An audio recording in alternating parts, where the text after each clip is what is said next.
Dito pinita siguro mga 15 days. Yung mga iniwan natin mga malalaki, wala na, nakuha na ng kawatan. Yung palakihin naagapan na, ay yung naiwan nagahuli. Pag lumaki uli yun, kukunin uli siya. Makukuha rin natin yan sa entrapment, nadadali din natin. Huwag lang tayo maiinip, siyempre gano'n. Hindi natin sasabihin po yung ating plano, dahil nakamonitor din po ang magnanakaw. Kaya nga kung mapapansin nyo mga ka-farmers, hindi po tayo nagpo-postpone ngayon ng ating kuha na maraming bunga. Yun nga ang trabaho ng mga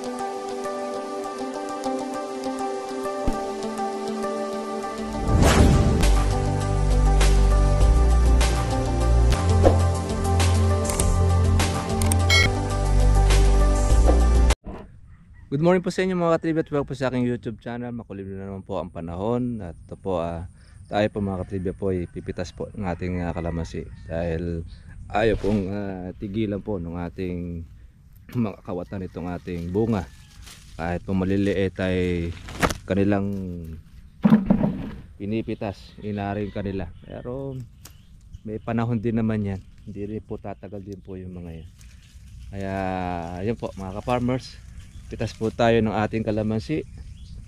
Ngayon ay ang presyo po ng kalamansi natin ay 450. Pwede na dahil 50 lang naman po ang ibinaba doon sa kuha na 500 mga ka-farmers. Pero sa ibang mga palengke 500 ang kanilang kuha mga ka-farmers. Depende syempre dahil pagka dumadaan po kasi ng ahente, meron tubo ang ahente ng 50. Depende yun. Pagka po gahaman yung ahente, 100 ang patubo niya. Pero pagka hindi naman, papatubo siya ng mga 50, okay na yung kanyang kabuhayan.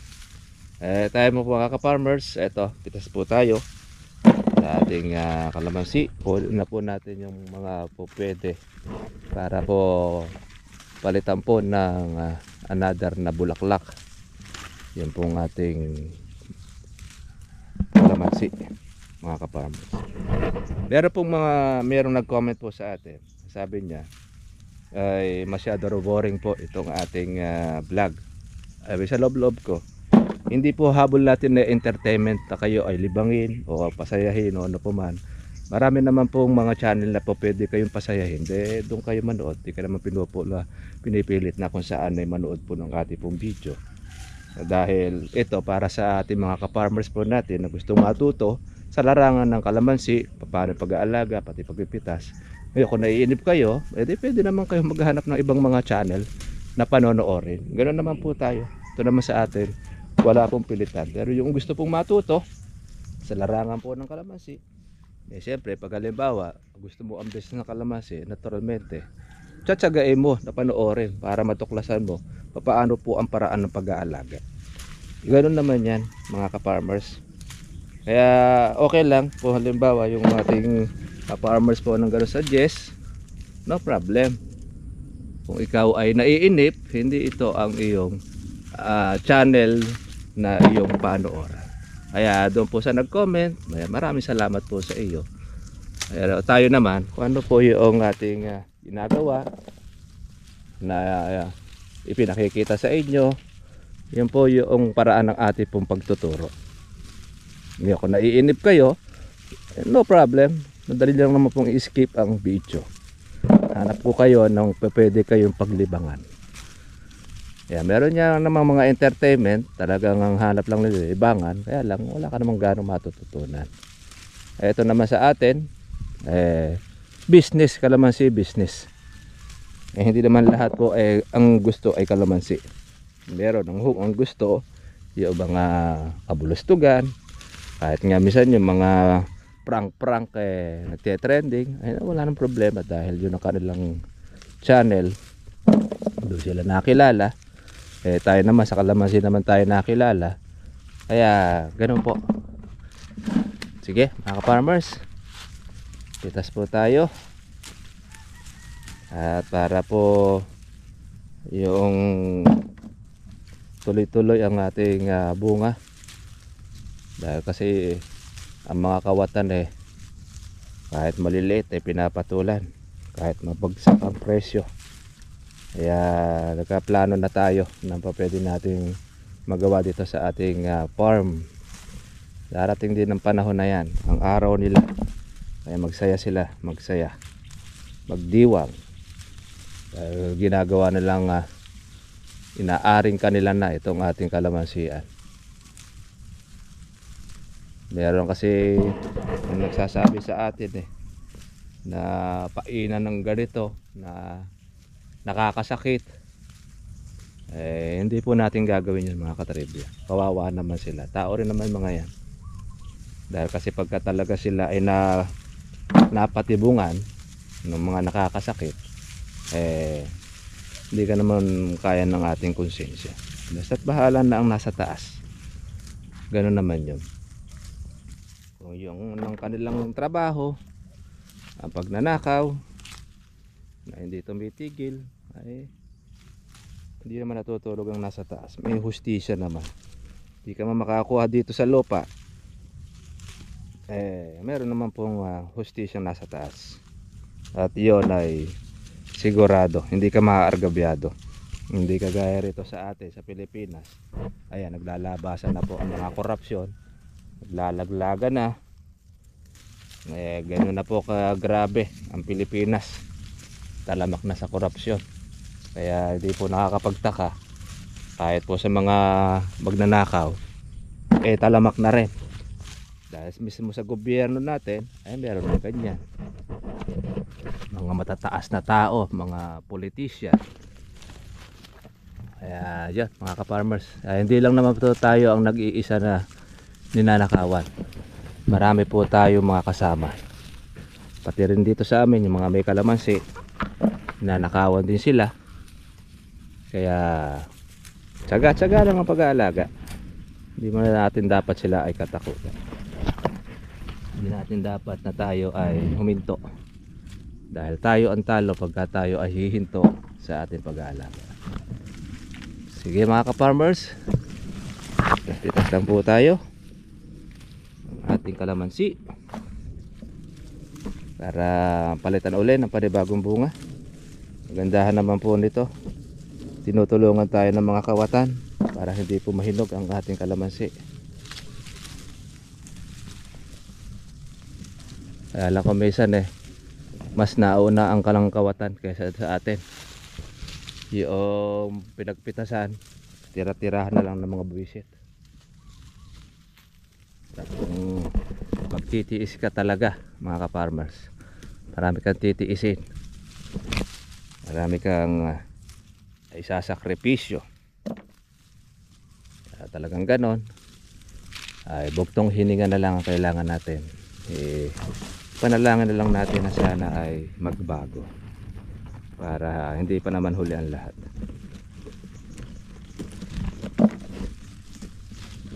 Alay natin makapagsisi sila, dahil iba-iba naman po ang kaparaanan ng hustisya. Sabi nga ng iba, pwedeng yung karma. Ganyan ang sitwasyon. Kung maraming karma, ayun, ganti na po nung nasa taas yun.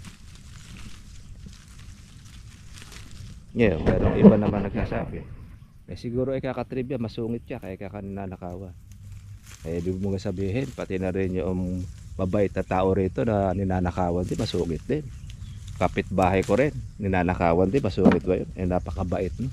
Kapitan mismo rito, ninanakawan dating kapitan Ibig sabihin din, masama rin yun. Lahat nga nun pinaiinom Kaya hindi po batayan na kung ninanakawan ka masama na yung ugali, masungit. Hindi ganun. Kaya yun ang maling doon, maling pananaw mo kaibigan. Isa lang ang dahilan kaya nagnanakaw,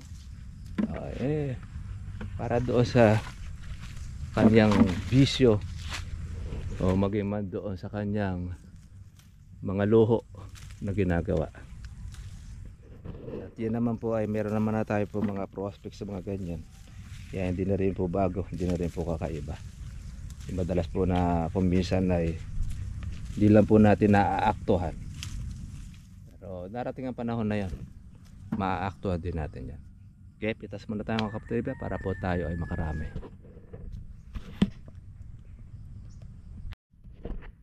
At mga katribya po, yung lugar na hindi po napipitik na magnanakaw, makapalang bunga at malalaki. Kaya mayroong mga puno na hindi nila nakuhanan.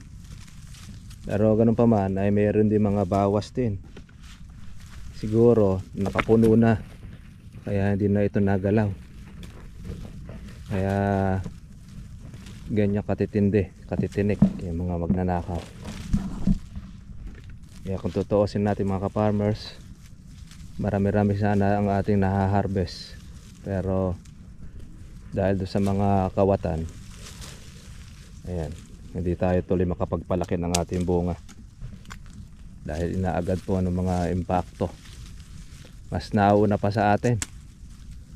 Madalas pa nga ang pitas nila parang kintod ng aso eh. Gano'n katitinik ang mga buwisit.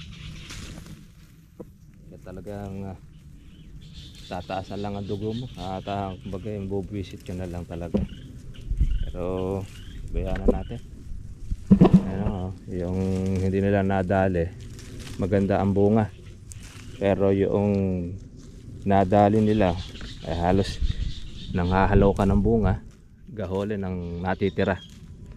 Kaya yung mga ka-farmers, kaya pagka nagtanim ka ng kalamansi, ihanda mo na rin ang sarili mo na meron kang mga kaibigan tulisan.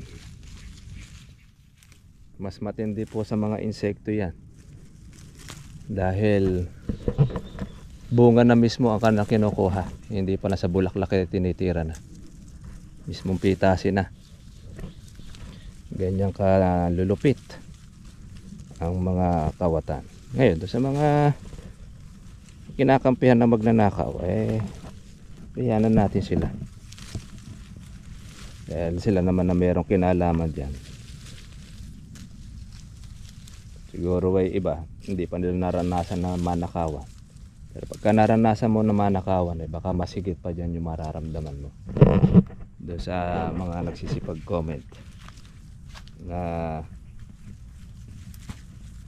at ako daw ay dalas na nanakawan. Siyempre kasi maraming bunga. Pag wala kasing bunga kalamansi, hindi ka nanakawan. Pero bakit ninanakawan ka palagi? Meron kasing napipitas, may bunga.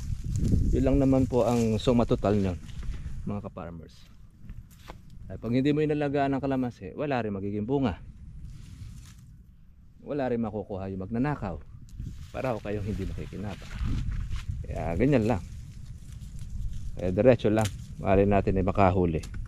Kung hindi man tayo makahuli, ay ibang bagay naman po mga katribya po yung panggagalingan. Yan, malapit na po tayong mapuno mga ka-farmers. Yan, nakasyan po kasi tayo ng hindi po ninakaw na bunga, kaya marami pong mga malalaki. Pero yung mga pinanggalingan halos nang hahalaw tayo. Wala nang makuha tayo na pitasin. Puro mga maliliit. Marunong din po mag-iwan ng maliliit ang mga hinayupak. Iba naman pagka napitas ng po yung maliit, nilalaglag naman. Kaya meron tayong kita mga katribya po sa kalamansi natin na meron laglag sa ilalim, yung mga gaholin. Marunong rin po ka kung mabili po ang mga bisit. Kaya makikita mo na lang sa ilalim meron laglag, meron pinagpitasan. Tapos nakatingarok na yung mga sanga ng ating dati makapal na bunga. Ngayon ay wala na. Kaya kung po pwede lang mga ka-farmers yung gaholin pipitasin at hindi magre-reklamo Kaya lang wala rin pong katas. Kawawa naman po yung mga hinayupak na magnanakaw. Wala silang mananakaw.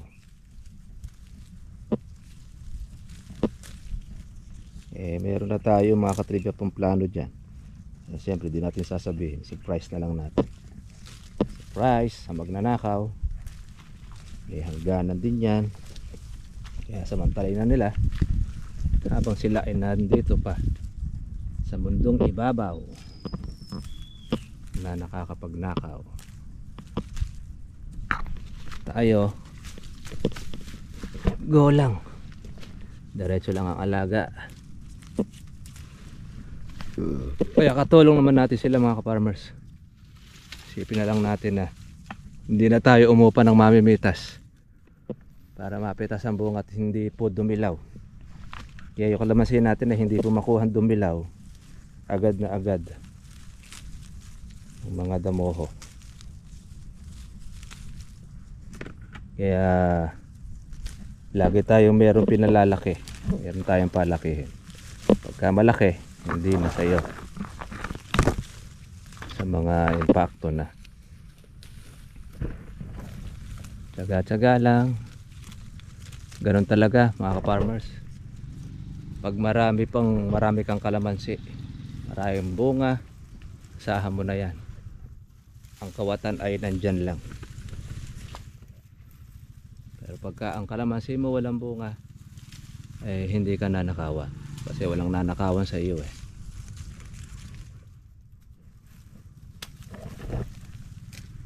Kaya kumisan yung iba sinasabi, farmers, para yatang konti ang bunga ng kalamansi. Konti po kasi dahil naunahan na ng mga impacto.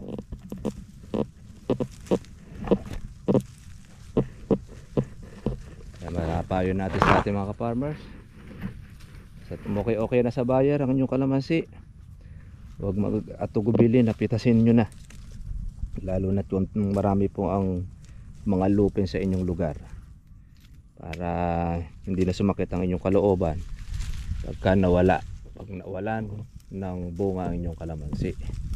Kaya yan ang ating pong maipapayo, huwag na nating hayaan na lumaki pa ng husto at hindi ka na makakapagpalaki. Ang magnanakaw kasi once na yan ay naumpisahan na, tuloy-tuloy na yan hanggat di mo nahuhuli.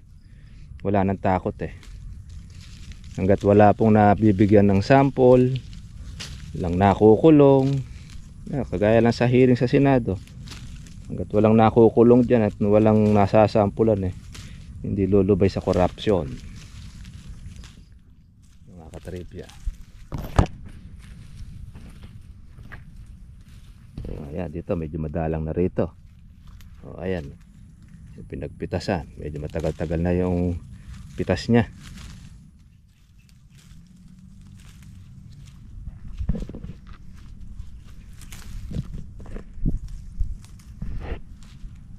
Ayan.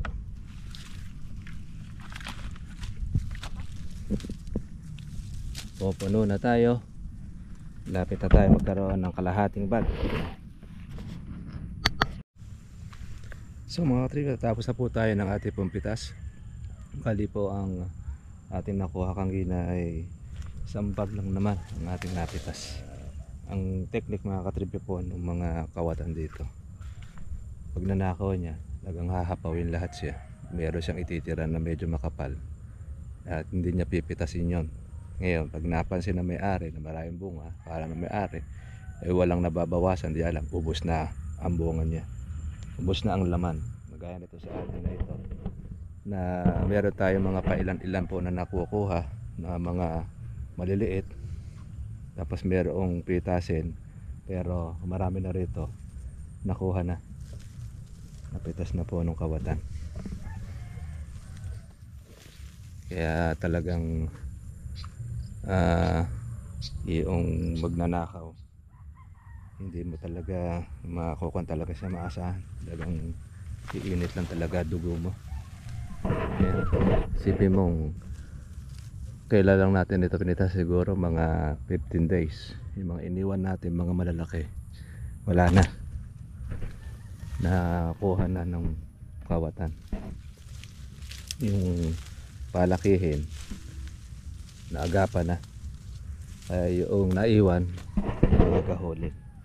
Pag lumaki uli yun, kukunin uli siya. Makukuha rin natin yan sa entrapment. Nadadali din natin. Huwag lang tayo maiinip. Siyempre gano'n. Hindi natin sasabihin po yung ating plano. Dahil nakamonitor din po ang magnanakaw. Kaya nga kung mapapansin ninyo mga ka-farmers, hindi po tayo nagpo-postpone ngayon ng ating kuha na maraming bunga. Yun nga ang trabaho ng mga kawatan. Mabubisit ka na lang. Pag maliliit sa iyo, pagka po malalaki, hindi na sa iyo. Sa kawatan na. Sila na lang ang pinaghahanap buhayan mo. Yung ating po mga maliliit na mga buko. Yan, may mga bilog. Yan mayroon rin naman po mayroong tama.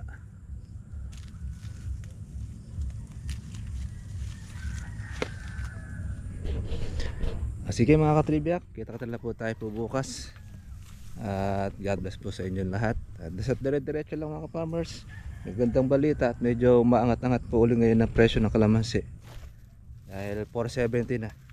Dati-rati nag 350 yung presyo ng kalamansi. Ngayon ay 470. Sa kabaratuan 500 ang kalamansi. Siguro yun na po yung sagad na ang baba.